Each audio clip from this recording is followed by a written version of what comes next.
ನನ್ನ ಮಗಳು ಹೊರಗಡೆ ಎಣ್ಣೆ ಹಚ್ಬಿಟ್ಟು ಸ್ನಾನ ಮಾಡಿಸೋಣ ಅಂತ ಎಣ್ಣೆ ಹಚ್ಬಿಟ್ಟು ಹೊರಗಡೆ ಕಟ್ಟಾಕಿದ್ದೀನಿ ನೋಡಿ. ಹಿಂಗೆ ಆಡ್ತಾಳೆ ನೋಡಿ, ಒಳಗಡೆ ಕರ್ಕೊ ಅಂತ. ನಾನು ಹೊರಗಡೆ ಎಣ್ಣೆ ಹಚ್ಚಿದ್ದೆ ಸ್ನಾನ ಮಾಡೋಕ್ಕೆ ಅಂತೇಳಿ, ಒಳಗಡೆ ಬಂದು ಮಾಡ್ತೀನಿ ಅಂತ ಕಟ್ಟಾಕಿದ್ದೀನಿ ನೋಡಿ. ಬೊಗ್ಳುತ್ತವಳೆ ಕರ್ಕೊ ಅಂತ.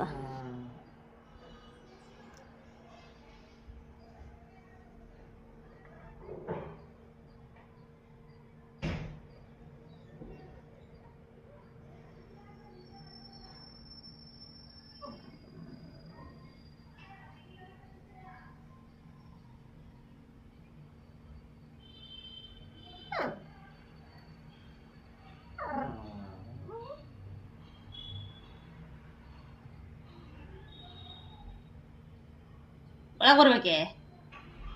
ಒಳಗೆ ಕರ್ಕೋಬೇಕೆ? ಹಾಂ, ಬರ್ತೀಯ ಒಳಗೆ? ಒಳಗೆ ಕೊಡ್ತೀಯಾ? ಹಾಂ, ಬರ್ತೀರೇನ್ರಿ ವೈಟಿ?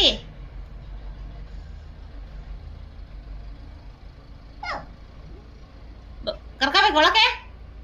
ಒಳಗೆ ಕರ್ಕೋಬೇಕಾ? ಒಳಗೆ ಬರ್ತೀಯಾ?